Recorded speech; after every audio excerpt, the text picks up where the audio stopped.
We want to find out the work done, ठीक है, work done निकालना है in moving mass from infinity to this point, infinity to this point, वहां लाना है उस मास को, ठीक है, उस मास को लेके आना है उस पॉइंट पे। क्लियर?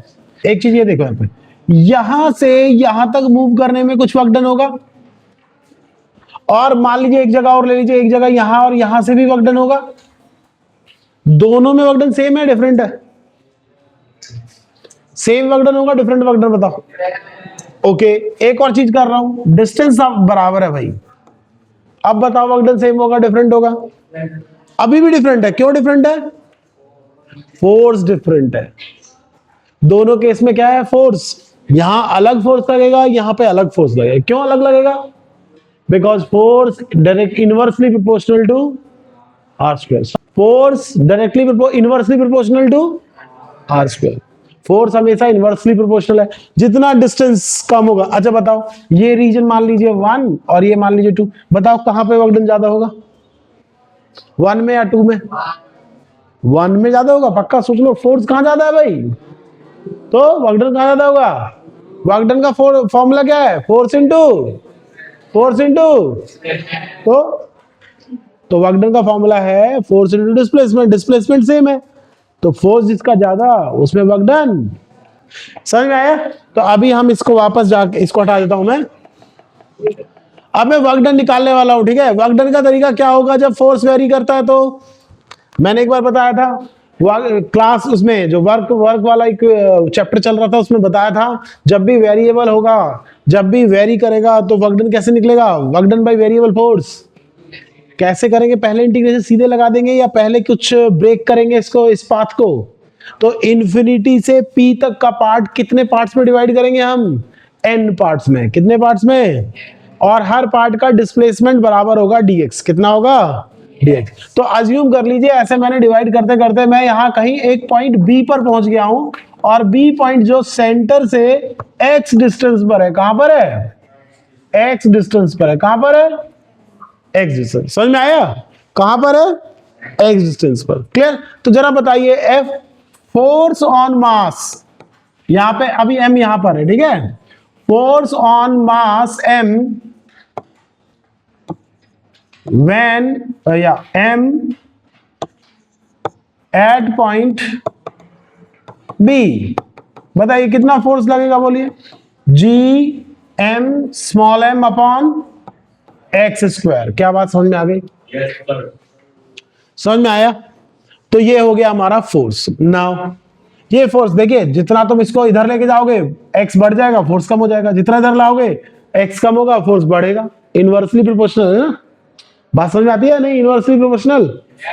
बताना जरा फोर्स का क्या होगा? If I go towards infinity, what happen to force?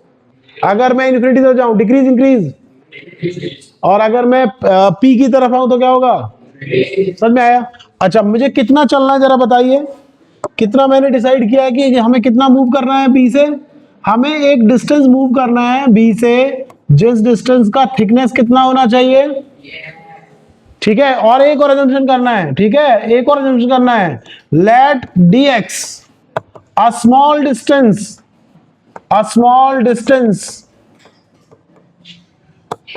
through which force can be taken as constant। बात समझ रहे हैं? अब बोलो, अगर मैं ये फोर्स को कांस्टेंट नहीं मानता हूं, अगर मैं फोर्स को कांस्टेंट नहीं मानता हूं, क्या मैं ये फॉर्मूला लगा पाऊंगा? ये फॉर्मूला किसके लिए वैलिड है? बस या सिंपल ये रखो तो F डॉट एस, ये फॉर्मूला किसके लिए वैलिड है? जब फोर्स कांस्टेंट होता है। Work equal to work done equal to force into displacement is valid only when force is. तो अब बताओ, क्या यहां पूरे में कांस्टेंट है फोर्स? तो मैं तो कभी फॉर्मूला लगा ही नहीं पाऊंगा। तो मैंने क्या तरीका निकाला उसका?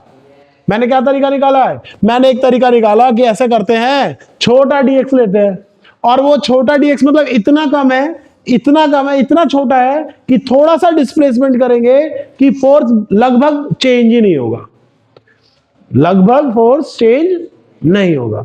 इतना इतना मूव करना है तुमको। मतलब तुम यहाँ पे खड़े हो, अभी हम कहाँ पे खड़े हैं, फर्स्ट फ्लोर पे, है ना। मान लो तुम जा सकते हो, चल सकते हो, तो ट्रैवल नीचे कर सकते हो ट्रैवल, तो तुमको इतना मूव करना है, इतना मूव करना है कि force on you due to earth change ही ना हो, इतना मूव करना है बस।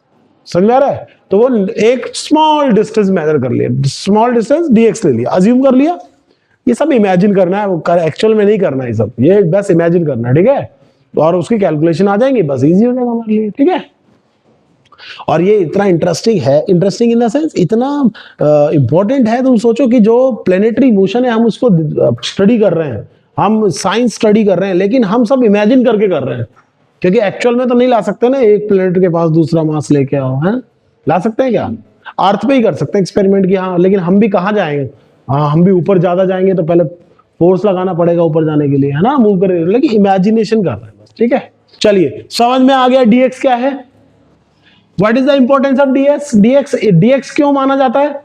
So that I can apply this formula, so that I can apply. और ये फॉर्मूला तभी लग सकता है जब फोर्स कांस्टेंट होगा, जब फोर्स क्या होगा, कांस्टेंट। और फोर्स को कांस्टेंट करने के लिए जो डिस्प्लेसमेंट है ना, इसको dx माना गया है।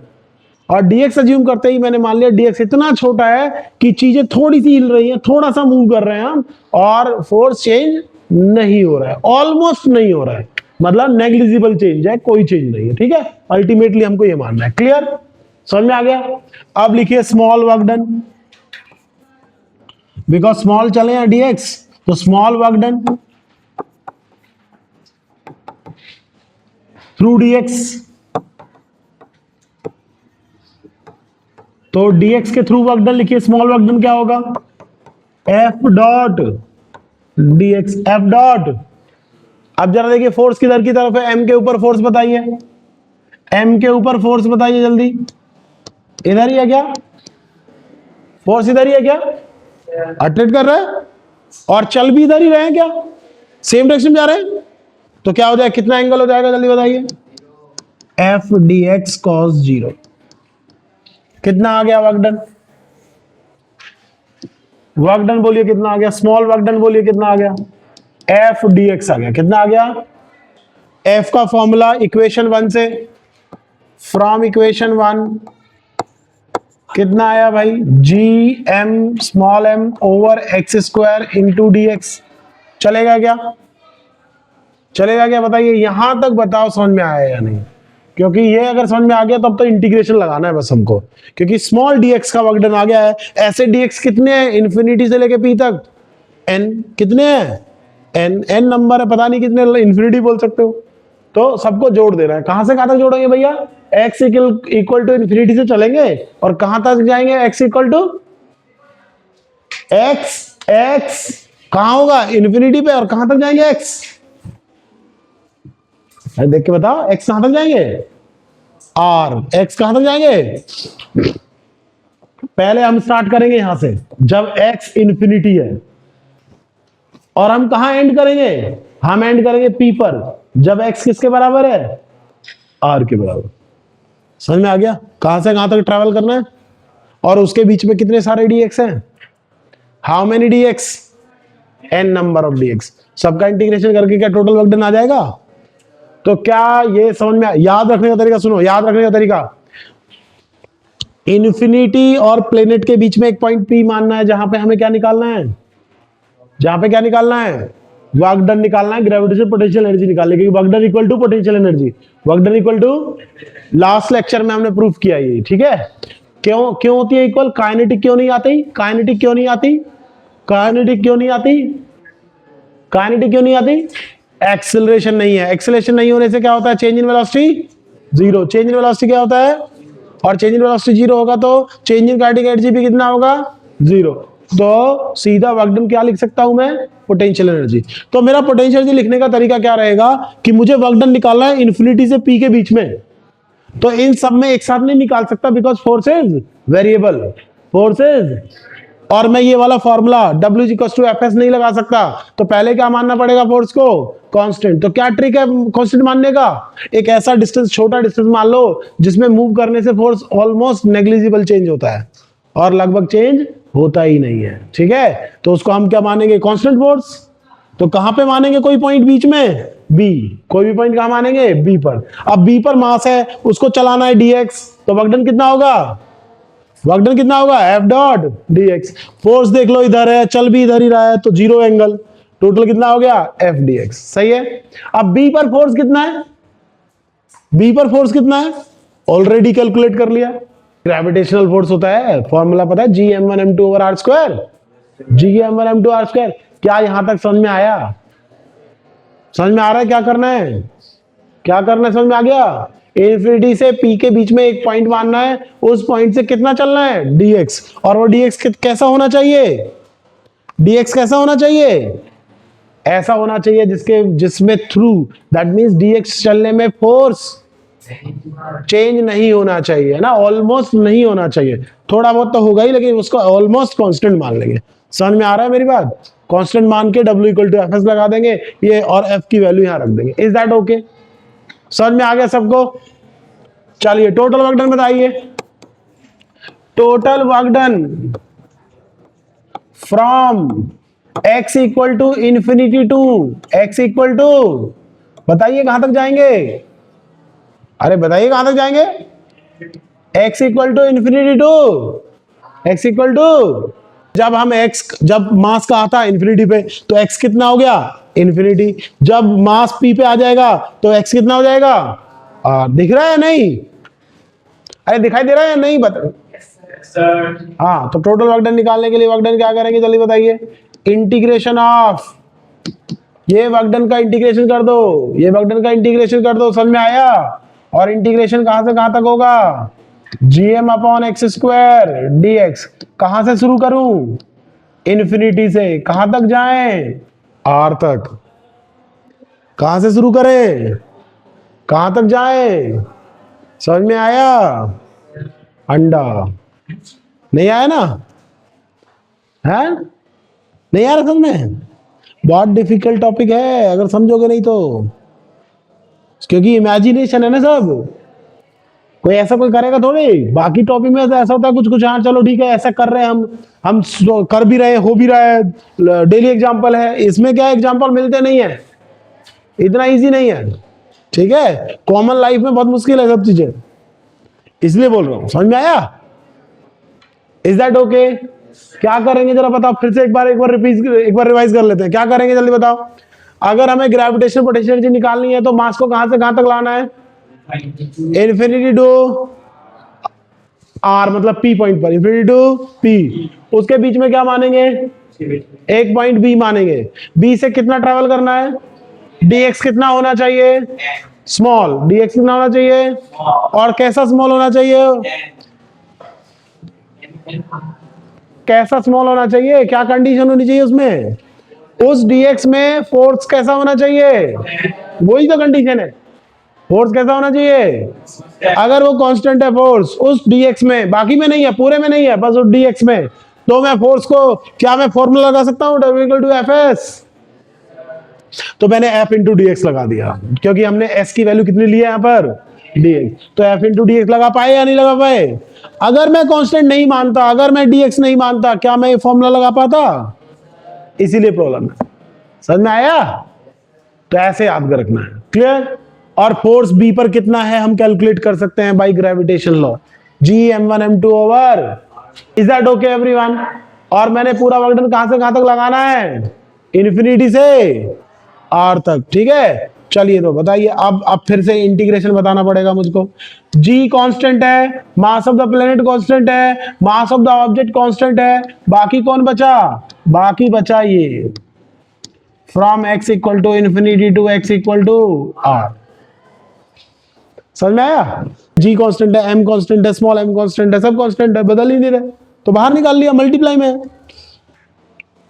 इज दैट क्लियर एवरीवन, समझ में आ गया अच्छे से, कोई क्वेश्चन तो बोलिए।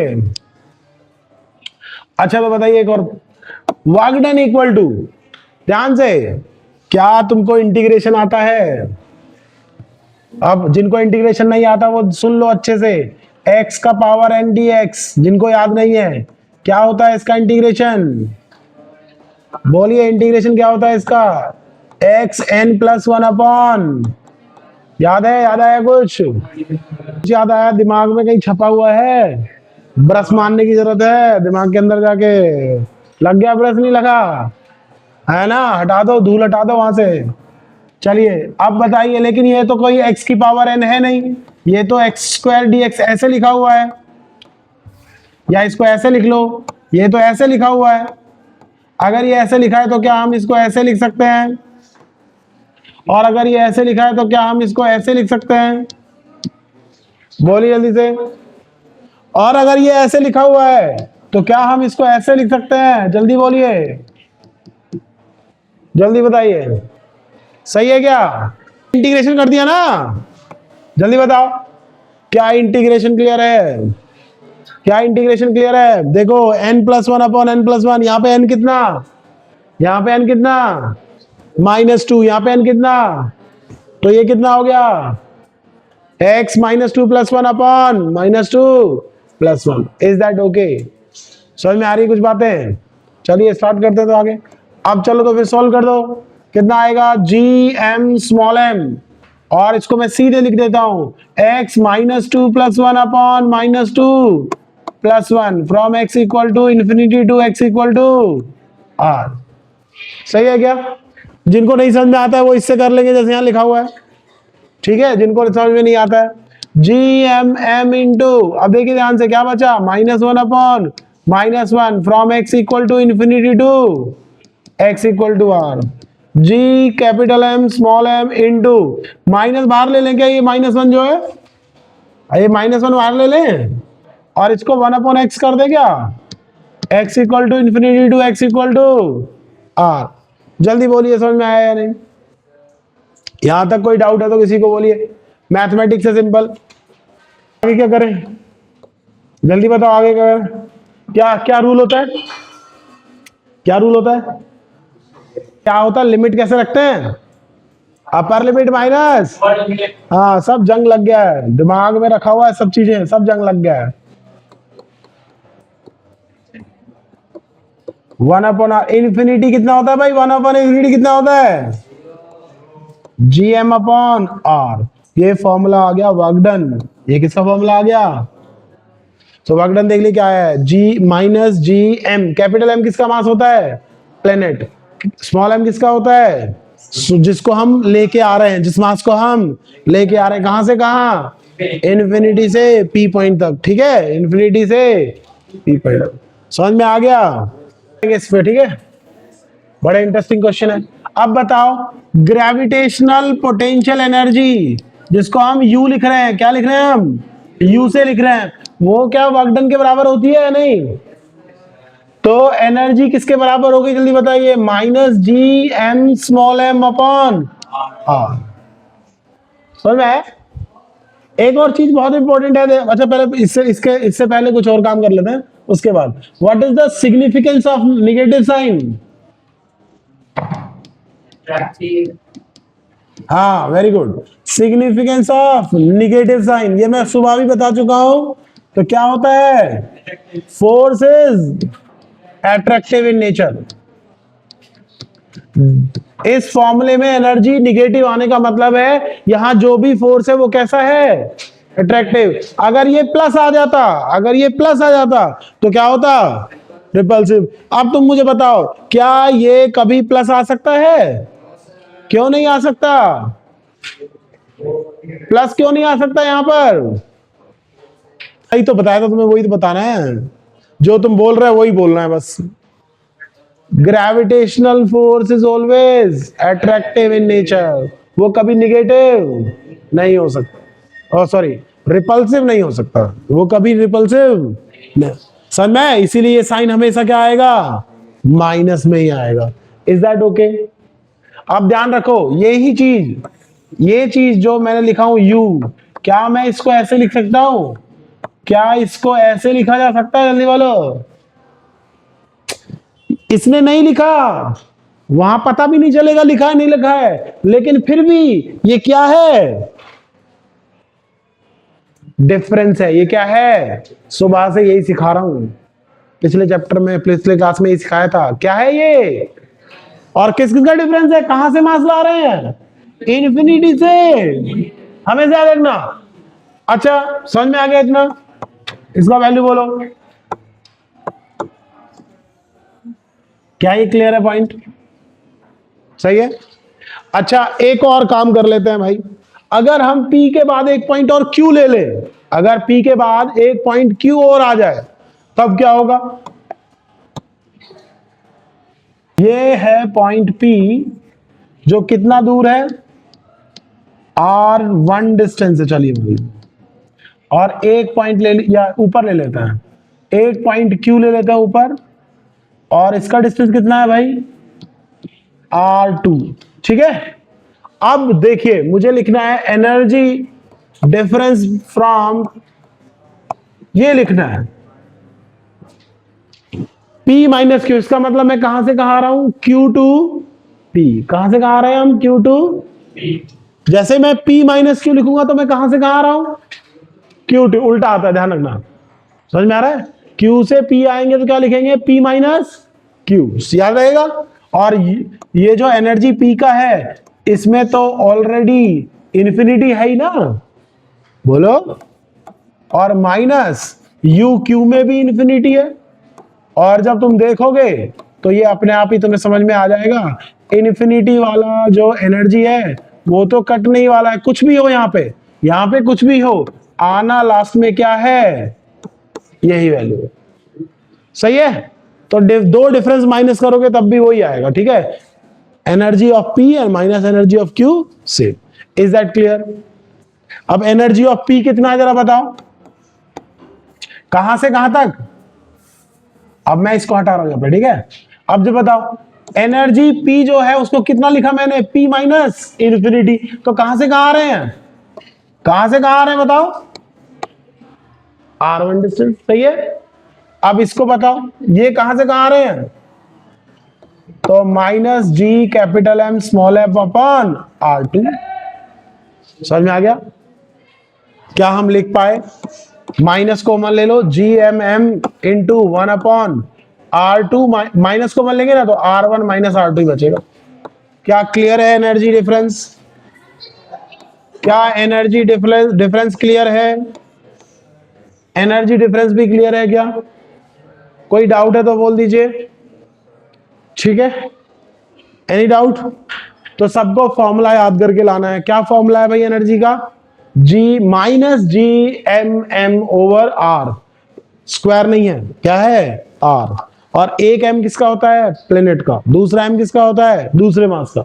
तो मैं यहां पे ऐसे ही बोल सकता हूं G m1 m2 over R भी बोल सकता हूं, R स्क्वायर नहीं बोलना है, minus G m1 m2 over R भी बोल सकते हैं, ठीक है। Why this chapter is very important, जल्दी बताओ क्यों इंपॉर्टेंट है, क्योंकि जब मैं 12th क्लास में इलेक्ट्रोस्टैटिक पढ़ाऊंगा तो मैं वहां पर यही फॉर्मूला लिखूंगा, यही फॉर्मूला लिखूंगा, बस यहां पर K आ जाएगा, G की जगह K आ जाएगा, M1 की जगह Q1, M2 जगह Q2, और ये रेडियस हो जाएगा R डिस्टेंस जाएगा, सेम फॉर्मूला सेम टेक्निक, वहां भी सेम डेरिवेशन, एक चार्ज को इंफिनिटी से P तक लाना है, फोर्स लगेगा ही लगेगा, सब कुछ सेम है, इसीलिए बेनिफिट है।